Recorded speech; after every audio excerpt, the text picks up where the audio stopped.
Hello dear students, welcome back to our channel. So today we are going to discuss the formation of drops and bubbles. ठीक है, तो आज हम देखने वाले हैं अपना कि बबल कैसे तैयार होता है या फिर ड्रॉप्स कैसे बनती है. ठीक है, उसके पीछे कौन सी फिजिक्स लग रही है, हमें उसके पीछे क्या रिलेशन निकालना है, वो आज हम अपने लेक्चर में देखने वाले हैं. ठीक है, अगर अभी तक आपने इस चैनल को सब्सक्राइब नहीं किया तो पहले सब्सक्राइब कर लीजिए. चलो स्टार्ट करते हैं हम अभी अपना लेक्चर को शॉर्ट से शॉर्ट रखने की कोशिश करूंगा मैं. आज हम अपना पूरा डेरिवेशन देख लेंगे कि कैसे हम डिराइव करने वाले हैं प्रेशर इनसाइड दी बबल और ड्रॉप वर्सेस क्या बोल सकते हैं हम difference between inside the pressure and outside the pressure कितना होता है हम वो निकाल लेंगे. ठीक है, मतलब इनसाइड कितना प्रेशर होगा, आउटसाइड कितना प्रेशर होगा, दोनों का हम डिफरेंस निकाल सकते हैं और कितना उसका टोटल हम लोग टेंशन जो हमारा सरफेस टेंशन आएगा उसके रिगार्ड्स में वो सब आज हम अपने टॉपिक में देखने वाले हैं. तो चलिए स्टार्ट करते हैं अपने लेक्चर से. तो हमारे पास आज टॉपिक क्या दे दिया है, explanation of formation of drops and bubbles.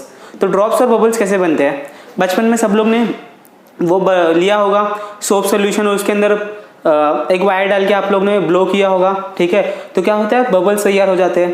तो आपने बबल्स देखा होगा, तो वो बबल्स क्या है, हम लोग कुछ हवा उसके अंदर पुट कर रहे हैं.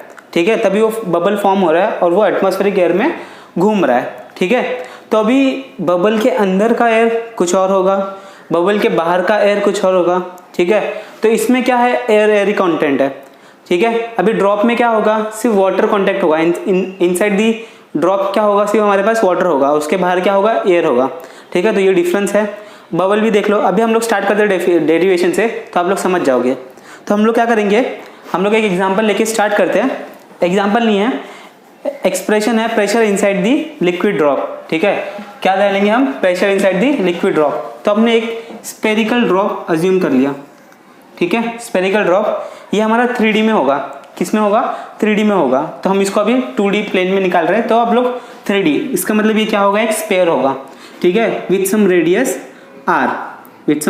r, inside is bubble, inside this जो भी हमारे पास स्पेयर है उसके अंदर प्रेशर कितना होगा, Pi, जिसको हम बोलेंगे इनसाइड प्रेशर.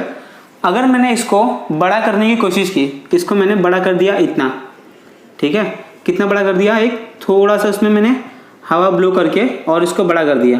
तो इसका मैंने रेडियस बदल दिया. रेडियस कितना बदला, डेल आर टाइम्स रेडियस मैंने बदला, मतलब छोटा सा, डेल मतलब थोड़ा सा चेंज किया मैंने. रेडियस में क्या किया मैंने, थोड़ा सा चेंज किया. तो टोटल रेडियस कितना बन गया, इसका टोटल रेडियस बन गया आर प्लस डेल आर. सही है. अभी ये इनसाइड प्रेशर हो गया, आउटसाइड भी कुछ प्रेशर होगा, जिसको मैंने नाम दे दिया P0. सही है, समझ रहे हैं मैं क्या बोल रहा हूँ, पक्का. तो हो गया ये अपने ड्रॉप का डायग्राम हो गया ये. ठीक है, डायग्राम हो गया. अभी हम लोग इसका डेरिवेशन देखते हैं. बहुत इजी है, 5 मिनट में हो जाएगा. ठीक है, तो ध्यान देते जाओ फटाफट. तो अभी हमें दोनों प्रेशर पता है. सबसे पहले हम लोग क्या करेंगे, हम लोग निकालेंगे सरफेस एरिया. क्या करेंगे, हम लोग निकालेंगे सरफेस एरिया. तो सरफेस एरिया निकाला हमने. तो सरफेस एरिया कितना आ जाएगा, इसका स्पेयर है. याद रखना मैं क्या बोल रहा हूँ, ये एक स्पेयर है, 3D ऑब्जेक्ट है. तो क्या आ जाएगा, स्पेयर का surface area pi are square. सही है, ये अंदर वाले स्पेयर के लिए आ गया जिसका रेडियस कितना है, आर है. अगर वही मैं बोलूँ कि सरफेस एरिया ऑफ आउटर जो हमने एक्सपांड किया है उसके लिए सरफेस एरिया कितना हो जाएगा, उसके लिए हो जाएगा, अगर मैंने इसको नाम दे दिया ए और इसको मैंने नाम दे दिया बी, तो मेरे लिए सरफेस एरिया ऑफ ए कुछ 4 पाई स्क्वायर है. सरफेस एरिया ऑफ बी कितना आ जाएगा, मेरा सरफेस एरिया ऑफ बी कितना आ जाएगा, 4 पाई. आर की जगह पे अभी क्या लिखोगे आप, टोटल आर कितना है, आर प्लस क्या लिखूंगा मैं, आर प्लस डेल आर का स्क्वायर. समझ रहे हो हमने क्या किया, पक्का समझ रहे हो.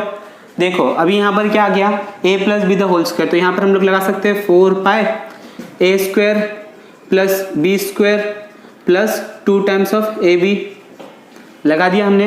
अभी यहाँ पर देखो ये डेल आर मैंने क्या बोला आपको, ये जो डेल आर है ये बहुत स्मॉल चेंज है, बहुत स्मॉल है. तो अभी ये जो चेंज स्मॉल है, अगर हम लोग इसका स्क्वायर वैल्यू लेंगे, अगर मैंने आपको बोला कि इस डेल आर की वैल्यू थी 0.01 या फिर 0.02, अगर हमने इसका स्क्वायर लिया तो छोटे नंबर का जब हम स्क्वायर लेते हैं, एक से छोटा नंबर का किसी का भी हम स्क्वायर लेते हैं तो हमें उससे और छोटी वैल्यू मिलती है. इतना ध्यान में रखना आप लोग. तो मुझे इसका और छोटा वैल्यू मिलेगा, मतलब मेरे को मिल जाएगा 0.0002 समथिंग, ऐसा कुछ मिल जाएगा, 4 मिल जाएगा. ठीक है, तो इससे मुझे क्या मिलेगी, और छोटी वैल्यू मिलेगी. तो ये ध्यान में रखना कि एक से अगर कोई भी नंबर नीचे है तो हमें हमेशा उससे और छोटा नंबर मिलेगा स्क्वायरिंग करने पे। तो ये अगर ये स्मॉल है तो हम लोग क्या बोल सकते हैं, ये क्या हो जाएगा, 0 बन जाएगा। हम लोग निगलेक्ट कर सकते हैं इस टर्म को, तो हमारे पास क्या बचा, 4πr² plus 2r del r।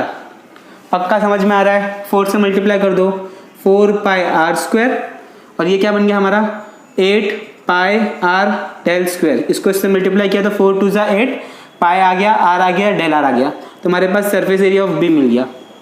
ठीक है, इसको हम लोग नाम दे देते A2, सरफेस एरिया है A2, और इसको हम लोग नाम देते हैं सरफेस एरिया A1। अभी मुझे पता है, देखो A1 का वैल्यू भी ये है, ठीक है, तो मैं B की जगह पे क्या लिख देता हूँ, A2 लिख देता हूँ। अभी देखो सरफेस एरिया πr², तो इसकी जगह पे मैं क्या लिख सकता हूँ, A1 plus 8πr del r। तो यहाँ से मुझे क्या मिल जाएगा, A2 minus A1 is equals to 8πr del r। ये मुझे क्या मिल गया, इंक्रीमेंट मिल गया, इंक्रीमेंट चेंज, जिसको हम लोग क्या बोलते हैं, dA। सही है, ये देखो यहाँ से मैंने 4πr² मैंने पहले वैल्यू क्या निकाल के रखी थी, A1 की, ठीक है, जो इनसाइड वाला पहला स्पेयर था। तो उसके बाद में जब हम लोग ने एक्सटेंड किया तो A2 वाला स्पेयर था, उसका मैंने कैलकुलेशन किया तो मुझे ये मिला। ठीक है, इसको मैंने इस साइड शिफ्ट किया तो A2 माइनस A1 मिला, उसी को हम लोग क्या बोलते हैं, चेंज इन सरफेस एरिया। ठीक है, तो हमें एक क्वांटिटी मिल गई जिसकी वैल्यू क्या है, 8πr del r। पक्का समझ में आ रहा है अभी तक का, इजी है, कोई डाउट है इसमें? चलो फटाक से लिख लो, लिख लिया। तो अभी हम जब इसको इस पेयर से इस पेयर में हम लोग बड़ा करते हैं तभी हमने कुछ काम किया होगा, पक्का। तो अभी जो काम किया है हमने, ये जो काम किया है वो कितना किया है, तो अभी हमने पिछले लेक्चर्स में पढ़ा था रिलेशन बिटवीन सरफेस एनर्जी। ठीक है, अभी इसमें काम किया मतलब कुछ वर्क डन किया होगा, तो ये वर्क डन कितना होगा हम लोग देख लेते हैं। मैं इस वैल्यू को लिख लूँ साइड में, del are, A2 minus A1 की वैल्यू है, dA की वैल्यू। तो देखो अभी यहाँ पर हम दो वर्क डन की बात करेंगे। पहला वर्क डन आएगा हमारा force into its perpendicular distance, force जो भी इसमें वर्क डन कर रहा है और उसका परपेंडिकुलर डिस्टेंस जो भी हमने डेल आर लिया है, पहला वर्क डन हम इसमें निकालेंगे। दूसरा वर्क डन होगा हमारा, किस पे होगा दूसरा वर्क डन, हमने ये डिस्कस किया है कि work done is nothing but surface energy, जो उसका रिलेशन क्या था, T टाइम्स ऑफ dA। याद आया relation between surface energy and surface tension. ठीक है, नहीं याद आया तो पिछले लेक्चर्स की वीडियोस देख लो, अच्छे से उसमें डीप में एक्सप्लेनेशन दिया है। अभी यहाँ पर वर्क डन आ गया, फोर्स आ गया। अभी फोर्स को हम किसी और टर्म्स में रिप्रेजेंट कर सकते हैं क्या, F is equals to ma। इसमें मास और एक्सेलरेशन का कोई मतलब ही नहीं है, तो हम लोग ये वाला यूज़ नहीं करेंगे। कौन सा कर सकते हैं हम लोग, प्रेशर का यूज़ कर सकते हैं, pressure is equals to force upon area. ये वाला कर सकते हैं। तो यहाँ पर क्या आ गया, F is equals to P into A। ठीक है, अभी यहाँ पर P का क्या आ गया था डिफरेंस, हमने पहले ही कैलकुलेट कर लिया था। यहाँ पर P क्या है हमारा, P क्या है, P inside minus P outside. और हमें पता है इनसाइड वाला pressure is greater than outside वाला प्रेशर, इसीलिए वो बबल तैयार हुआ है। ये पॉइंट पे हमें पता है इनसाइड वाला pressure is greater than outside वाला प्रेशर। और एरिया कितना है, जल्दी बताओ एरिया कितना होगा, सोचो, कुछ समझ रहा है, सोचो। सरफेस एरिया कितना होगा, नॉर्मल सी बात है, कितना आ जाएगा, 4πr²। ठीक है, तो हमारे पास देखो ये क्या हो गया, F की वैल्यू मेरे पास ये बन गई। अभी मैं F की वैल्यू यहाँ पर रख दूँ तो वर्क डन क्या बन गया, PI माइनस PO इनसाइड और outside pressure 4πr² into del R. सही है, अभी यहाँ वाला मैंने सरफेस एनर्जी ले लिया, तो ये सरफेस एनर्जी वर्क डन जो किया है, टेंशन। अभी हमने यहाँ पर dA की वैल्यू निकाल ली है। ठीक है, तो यहाँ पर कितनी आई है वैल्यू इसकी, 8 times of πr del r। सही है, पक्का। तो अभी देखो राइट हैंड साइड दोनों का क्या है, सेम है। राइट हैंड साइड सेम है तो लेफ्ट हैंड साइड भी सेम होना चाहिए। तो मैं यहाँ पर लिख दूँ PI minus P0 4πr² del r बराबर is equals to T times of 8πr del r। अभी यहाँ से क्या क्या मर जाएगा, 4 1 जा 4 2 जा, पाई से पाई मर गया, r² है तो स्क्वायर मर गया, r मर गया, डेल आर मर गया, और क्या मर गया, कुछ नहीं बचा क्या, PI P0।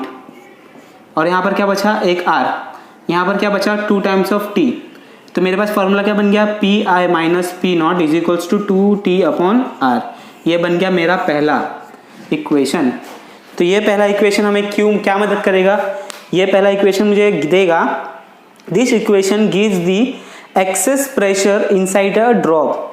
ठीक है, this is also called Laplace law of the spherical membrane, हमारे बुक में दिया है। इसी को हम लोग क्या बोलते हैं, access pressure inside a drop. इतना आ जाएगा, ये ड्रॉप की बात कर ली हमने।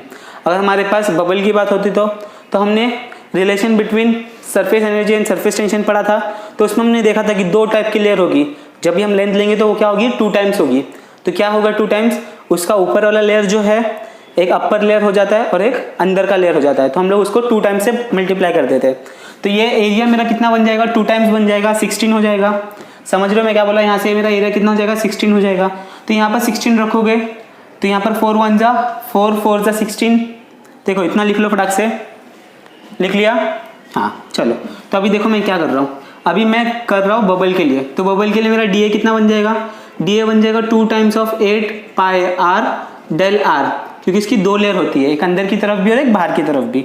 तो अभी देखो यहाँ पर एरिया में, अभी देखो इसमें क्या आ जाएगा, अभी यहाँ पर 2 8 जा 16 बन जाएगा। ये आ गया, दोनों एक साइड हम लोग कर लेते हैं, P I minus P naught 4 pi are square del R is equals to T 16 pi R del R. अभी यहाँ पर क्या क्या कट होगा, 4 1 जा 4 4 जा, पाई से पाई मर गया, आर स्क्वायर से आर मर गया, डेल आर मर गया, बचा गया यहाँ पर P I minus P naught is equals to, यहाँ पर आर भी बचा, R is equals to 4 times of T. तो यहाँ पर मेरे को प्रेशर क्या मिल गया, pressure difference 4T upon are. समझ में आया, पक्का एक बार टेक्स्ट बुक पढ़ लेना, आपको और क्लियर हो जाएगा। ये किसके लिए आया हमारा इक्वेशन, ये आया इक्वेशन हमारा बबल के लिए, पक्का समझ रहा है। तो इतना इजी है। तो अभी मुझे एक्सप्लेन करते करते थोड़ा टाइम लग गया, ठीक है। आप लोग क्या करोगे, फटाक से क्या करोगे, सरफेस एरिया निकाल लोगे दोनों का, 4 पाई आर स्क्वायर, उसमें a प्लस बी का होल स्क्वायर का फॉर्मूला लगा दोगे। 2 वर्क डन के दो फॉर्मूलाज है हमारे पास, एक फोर्स इंटू परपेंडिकुलर डिस्टेंस, एक surface tension is equals to surface tension into area, ठीक है, वो भी हमें वर्क डन मिलेगा। तो सिंपली हम लोग पुट अप करते जाएंगे वैल्यूज और हमको मिल जाएगा। तो हम लोग को अगर एग्जाम में पूछा गया दोनों वैल्यू निकालने के लिए, तो हम लोग दोनों निकाल के रख देंगे। समझ में आ रहा है, इतना ही ईजी था। तो अभी अब हम लोग एक इसके ऊपर सम कर लेते हैं, ठीक है, हमारे बुक में दिया है, वो सम कर लोगे तो और उससे अच्छे से आपको समझ में आ जाएगा कौन सा फॉर्मूला कहाँ पर यूज़ करना है, कैसे यूज़ करना है, ठीक है। बहुत ईजी डेरिवेशन है, आप लोग इसको ज़रूर 2 से 3 बार प्रैक्टिस करना, आपको याद हो जाएगा, ठीक है। यही है ट्रिक थोड़ा फिजिक्स करने का, कि प्रैक्टिस प्रैक्टिस प्रैक्टिस करते जाओ, आप लोग का सम लग जाएगा, ठीक है। तो क्वेश्चन देखो क्या है, what should be the diameter of a water drop so that the excess pressure inside is 80 newton per metre square, surface tension of water is given, ठीक है। तो हम लोग को क्या क्या दे दिया है, हम लोग को 2 चीज़ दे दी है, क्वेश्चन भी आ जाएगा बोर्ड पे। अभी देखो पहले दे दिया है हमें P I minus P naught, excess pressure दे दिया है हमें, जो कि कितना है 80 newton per metre square, 80 newton per metre square और पास्कल में दिया होगा। और हमें क्या दे दिया, टेंशन ऑफ वाटर, ठीक है। तो टेंशन कितना दे दिया हमें 7.27 इंटू 10⁻⁻² न्यूटन पर मीटर, ठीक है। हमें फाइंड आउट क्या करना है, हमें फाइंड आउट करना है वाटर ड्रॉप का, ठीक है। तो ड्रॉप आ गया तो 2T बाई आर आ जाएगा, बराबर है, ड्रॉप आ जाएगा। तो फॉर्मूला क्या आ जाएगा हमारे पास, फॉर्मूला है P I minus P naught is equals to 2T by R. अभी हमने यही फॉर्मूला यूज़ किया था, ठीक है, किसके लिए यूज़ किया था, ड्रॉप के लिए हम लोग ने बनाया था, ठीक है। बबल होता तो उसके लिए क्या आ जाता, 4T बाई आर आ जाता। तो हम लोग को क्या बोला है, डायमीटर फाइंड आउट करने के लिए। अभी मुझे ये दिया है, ये कितना है 80 newton per metre square, tension दिया है 2 टाइम्स ऑफ 7.27 इंटू 10⁻² और दिया है आर। सिंपली आप लोग फाइंड आउट कर लोगे, R is equals to 2 into 7.27 into 10⁻² divide by 80, ठीक है। इसको आप लोग सॉल्व करोगे, ये हो गया 1, ये गया 2 से, ये हो गया 4 40, ठीक है। आप लोग इसको सिंप्लीफाई कर लोगे और फटाफट लॉग लगाओ इसमें। लॉग लगाने के बाद में आपको क्या मिल जाएगा, आपको मिल जाएगा रेडियस, जो कि अप्रॉक्सीमेटली कितना आ जाएगा, मेरे हिसाब से आंसर है 1.8, आंसर क्या आ जाएगा यहाँ पर 1.8 इंटू 10⁻³ मीटर्स, ठीक है। तो ये मेरा आंसर आया। अब ये आंसर मेरा इनकम्प्लीट है, क्या है मेरा आंसर, ये इनकम्प्लीट है। क्वेश्चन में हमें क्या पूछा था, क्वेश्चन में हमें डायमीटर पूछा है, क्या पूछा है, डायमीटर। तो डायमीटर क्या होता है, डायमीटर होता है 2 टाइम्स ऑफ रेडियस। तो 2 टाइम्स ऑफ रेडियस मतलब इसको हम लोग डबल कर देंगे, ठीक है। अभी मेरा आंसर हो गया ये कंप्लीट, अभी मेरा आंसर क्या हो गया ये कंप्लीट। 1.8 इंटू 2 कर दो तो आपको कुछ मिल जाएगा आंसर जो कि है 3.6। तो आपको अपना ओरिजिनल आंसर मिल गया। मीटर्स में लिखो या फिर कन्वर्ट कर दो मिलीमीटर्स में, कोई फ़र्क नहीं पड़ने वाला, ठीक है। तो ये है क्वेश्चंस, ऐसे क्वेश्चंस हमारे पास आने वाले हैं। तो ये क्वेश्चन आप लोग अच्छे से प्रैक्टिस कर लेना, ठीक है, शायद आ जाए एग्जाम में, या फिर डेरिवेशन या फिर उसका एक्सप्लेनेशन अच्छे से याद रखना, ठीक है, ताकि ये आपको एग्जाम में हेल्प करे, ठीक है। ये लॉजिक समझो, कॉन्सेप्ट पकड़ के रखो। अगर ये आपको थोड़ा भी अच्छा लगता है तो लाइक कर देना, अपने फ्रेंड्स के साथ शेयर करते रहना। नेक्स्ट वीडियो में मिलते हैं, टेक केयर, बाय।